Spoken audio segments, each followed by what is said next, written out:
Hello everyone, Simon Jacobson here for another episode of Biblical Events Decoded. The Masquerade of Life.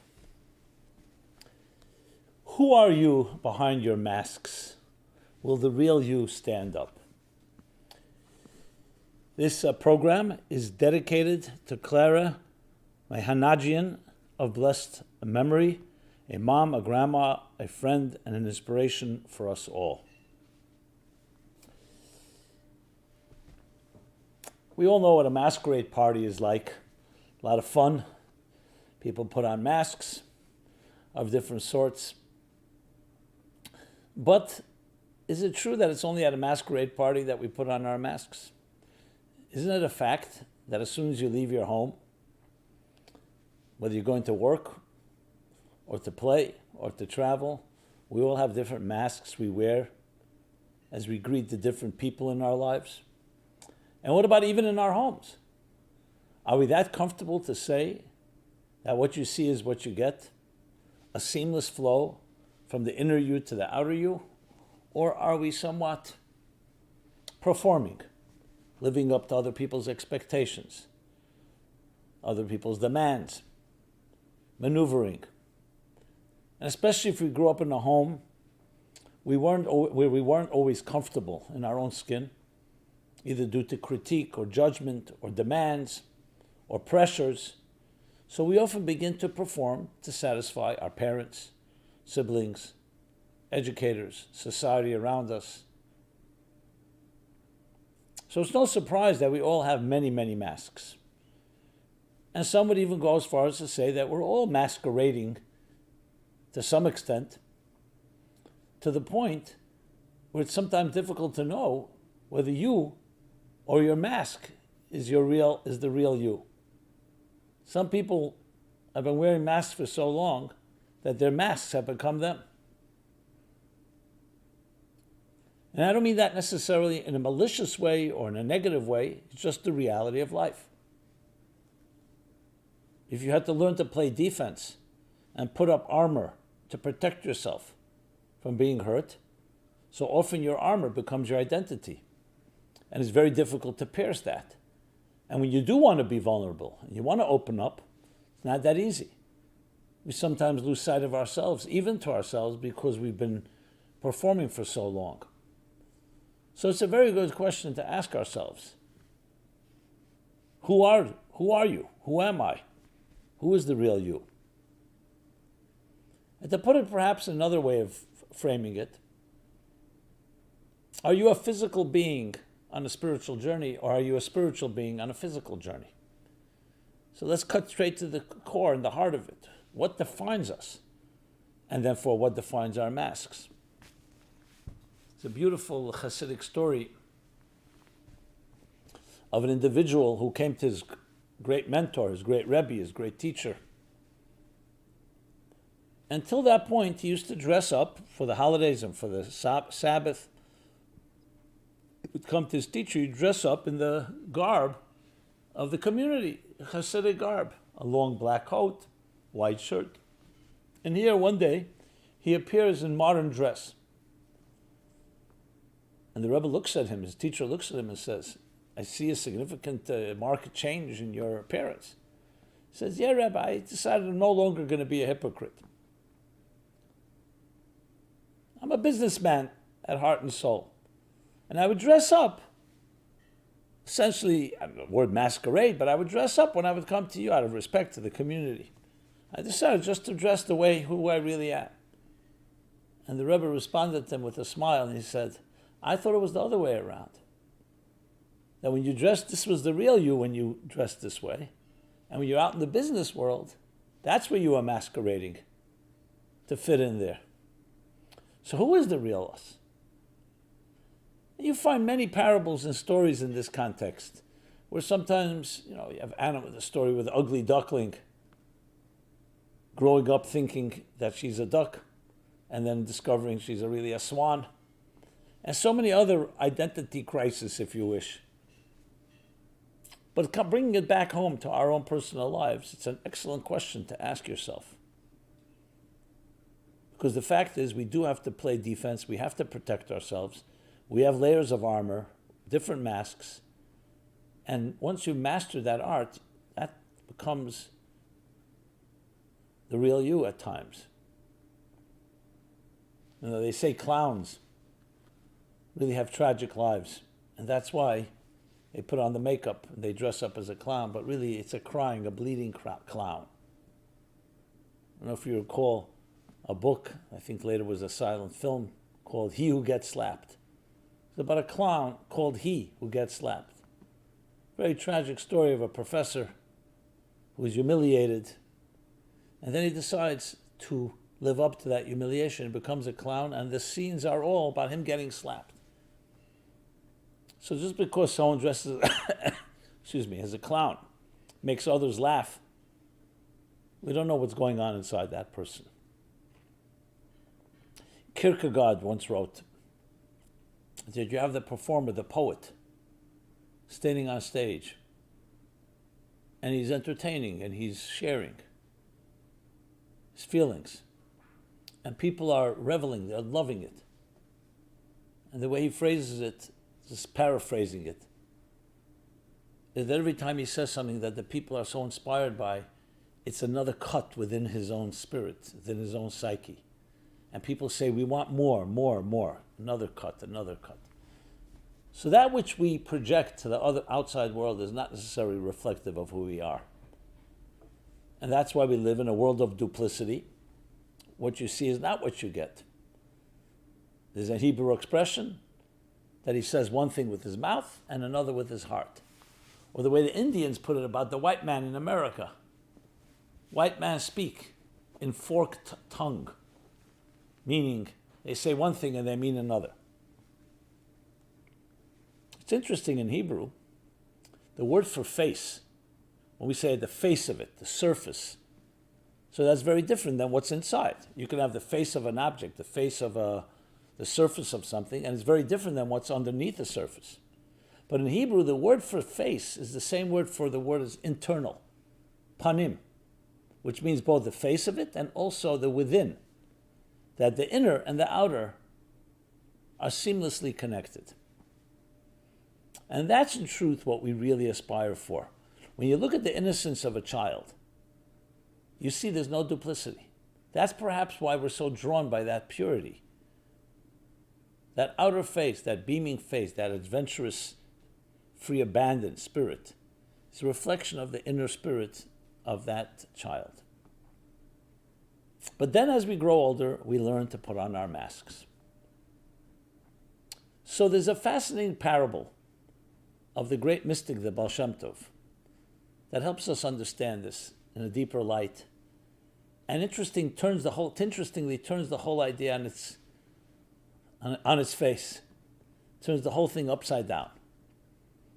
And it also explains a very puzzling, disturbing biblical story about when Jacob went to steal the blessings of his older brother Esau by dressing up, masquerading as if he was his brother, and deceiving his father. Because his brother was very thick, had thick hair. Jacob did not. So he dressed up in the garments of his brother. And Isaac thought this was Esau, and he blessed him. What kind of behavior is that? Deception. And here's the parable. An ailing, aging king who knew his time was coming and wanted to groom his heir to the throne, his son, to be the next great leader. But he realized that a son growing up in the palace, comfortable, being catered to, being served, in a way, never really earned his way. He doesn't know what people struggle with because he lived a privileged life, an entitled life. So the father decides, as painful as it is, I'm going to send my son away from the palace, from our empire, to some distant land where no one knows who he is, and let him earn his way. Let him discover what people struggle with, to learn empathy, sensitivity, compassion. And the day comes, he tells his son, as painful as it is, I'm sending you to a distant land, but it's for your good. because it will harden you.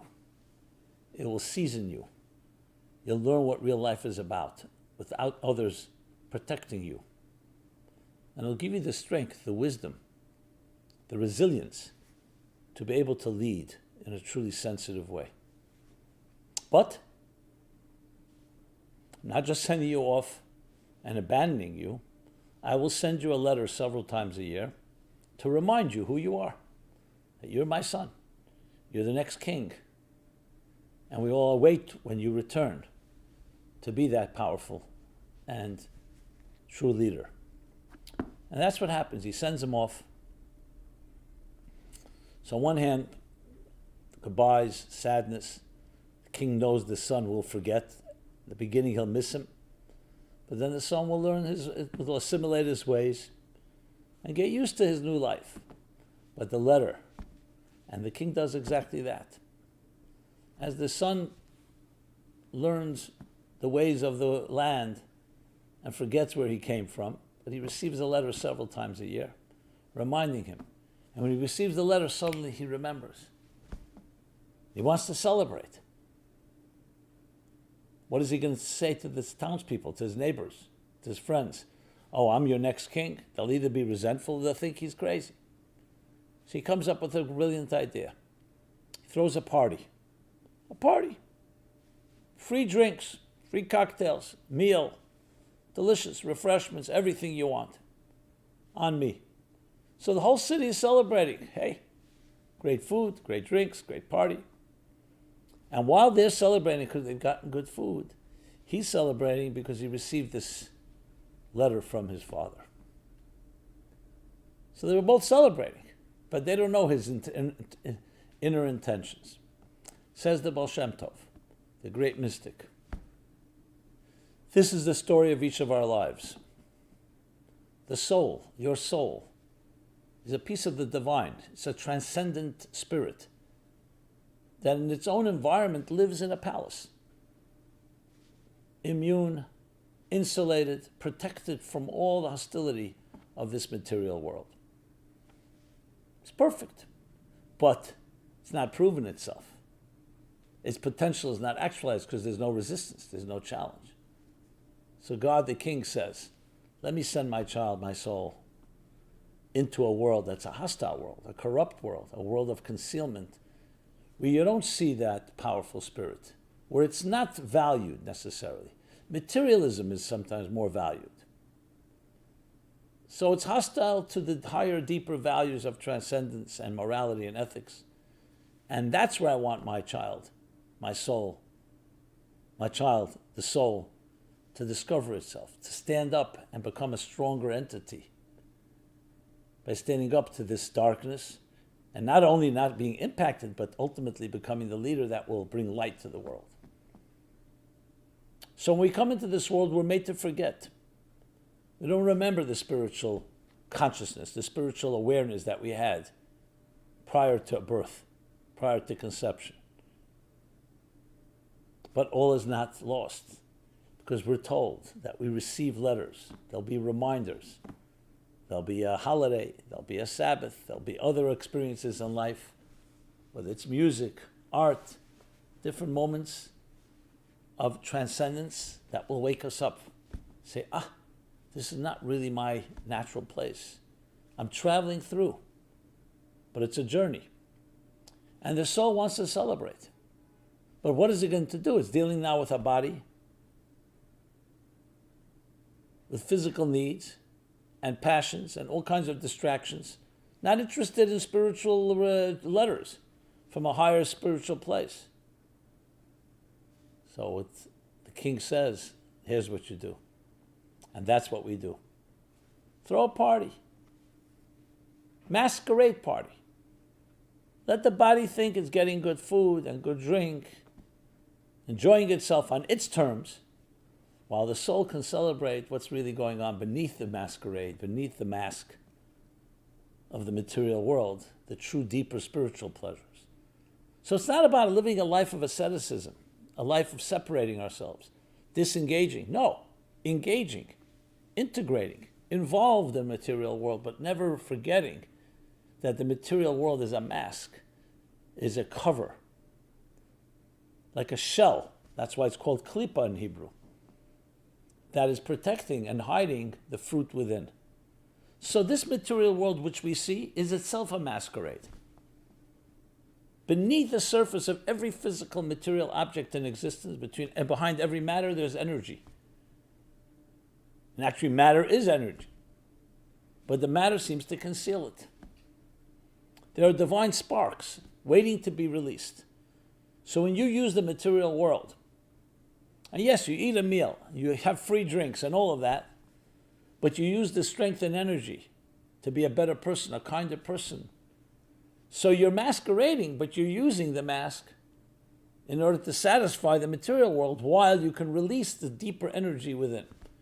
When Jacob dressed in those garments, it was deception, but it was a deception on the terms of this material world.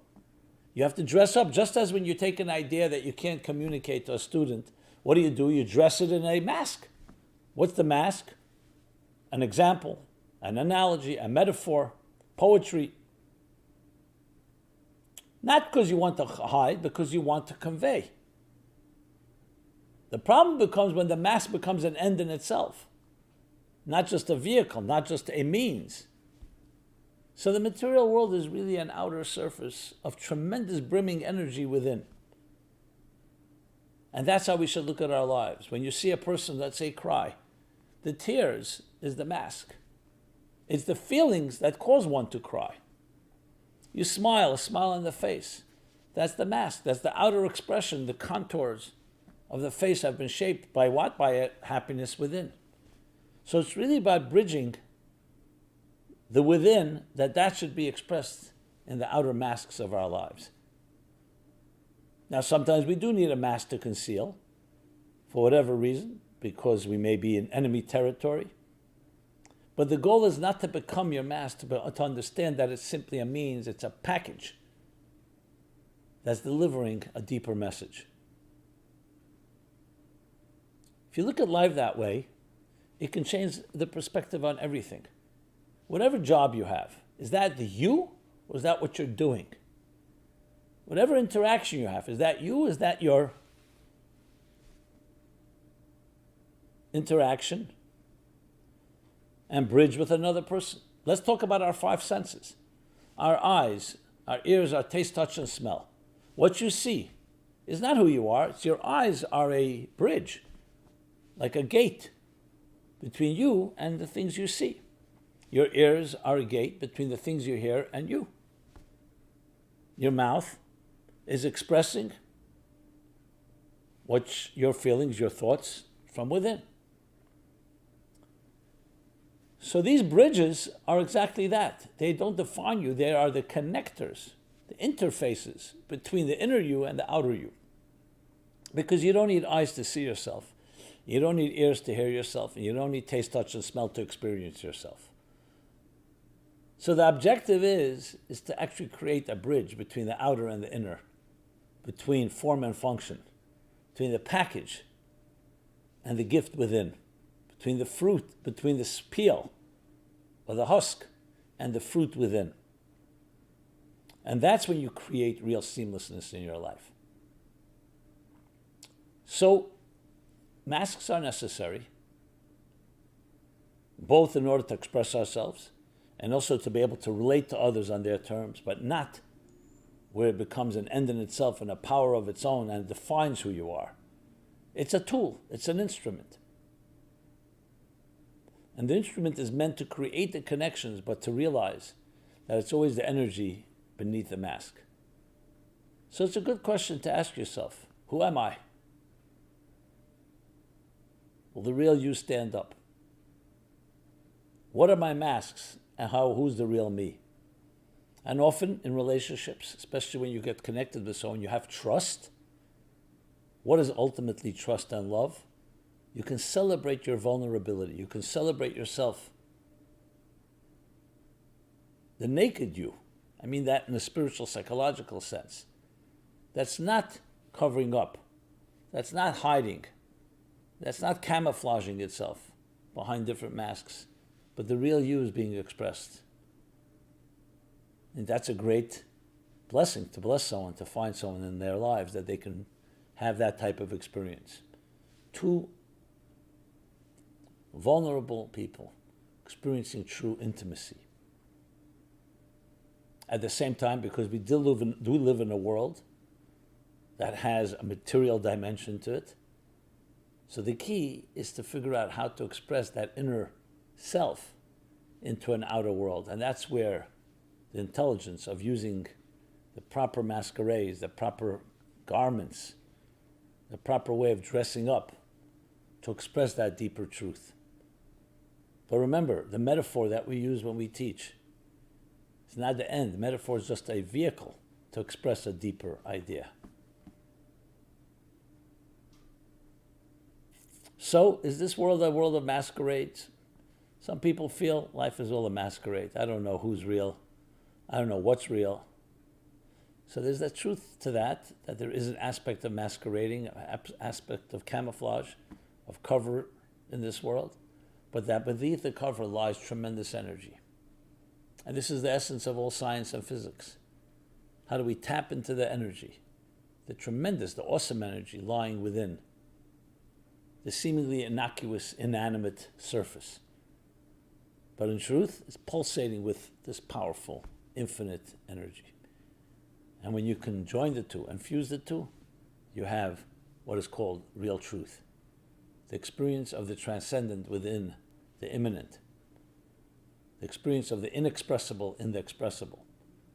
The sizzle and the steak. The inner and the outer.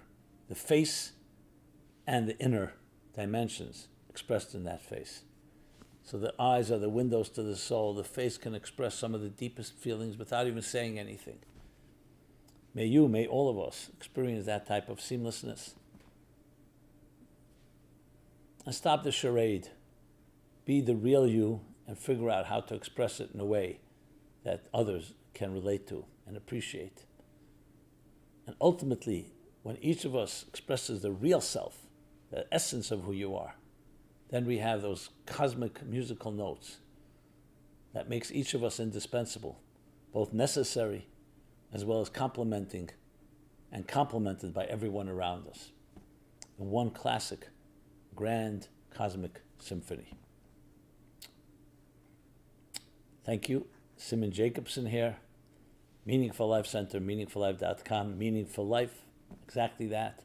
To find a deeper meaning behind the curtain, beneath the surface, under the dashboard, and bring it back to the outer world of masks and tell the story. Tell the inside story to the outer world.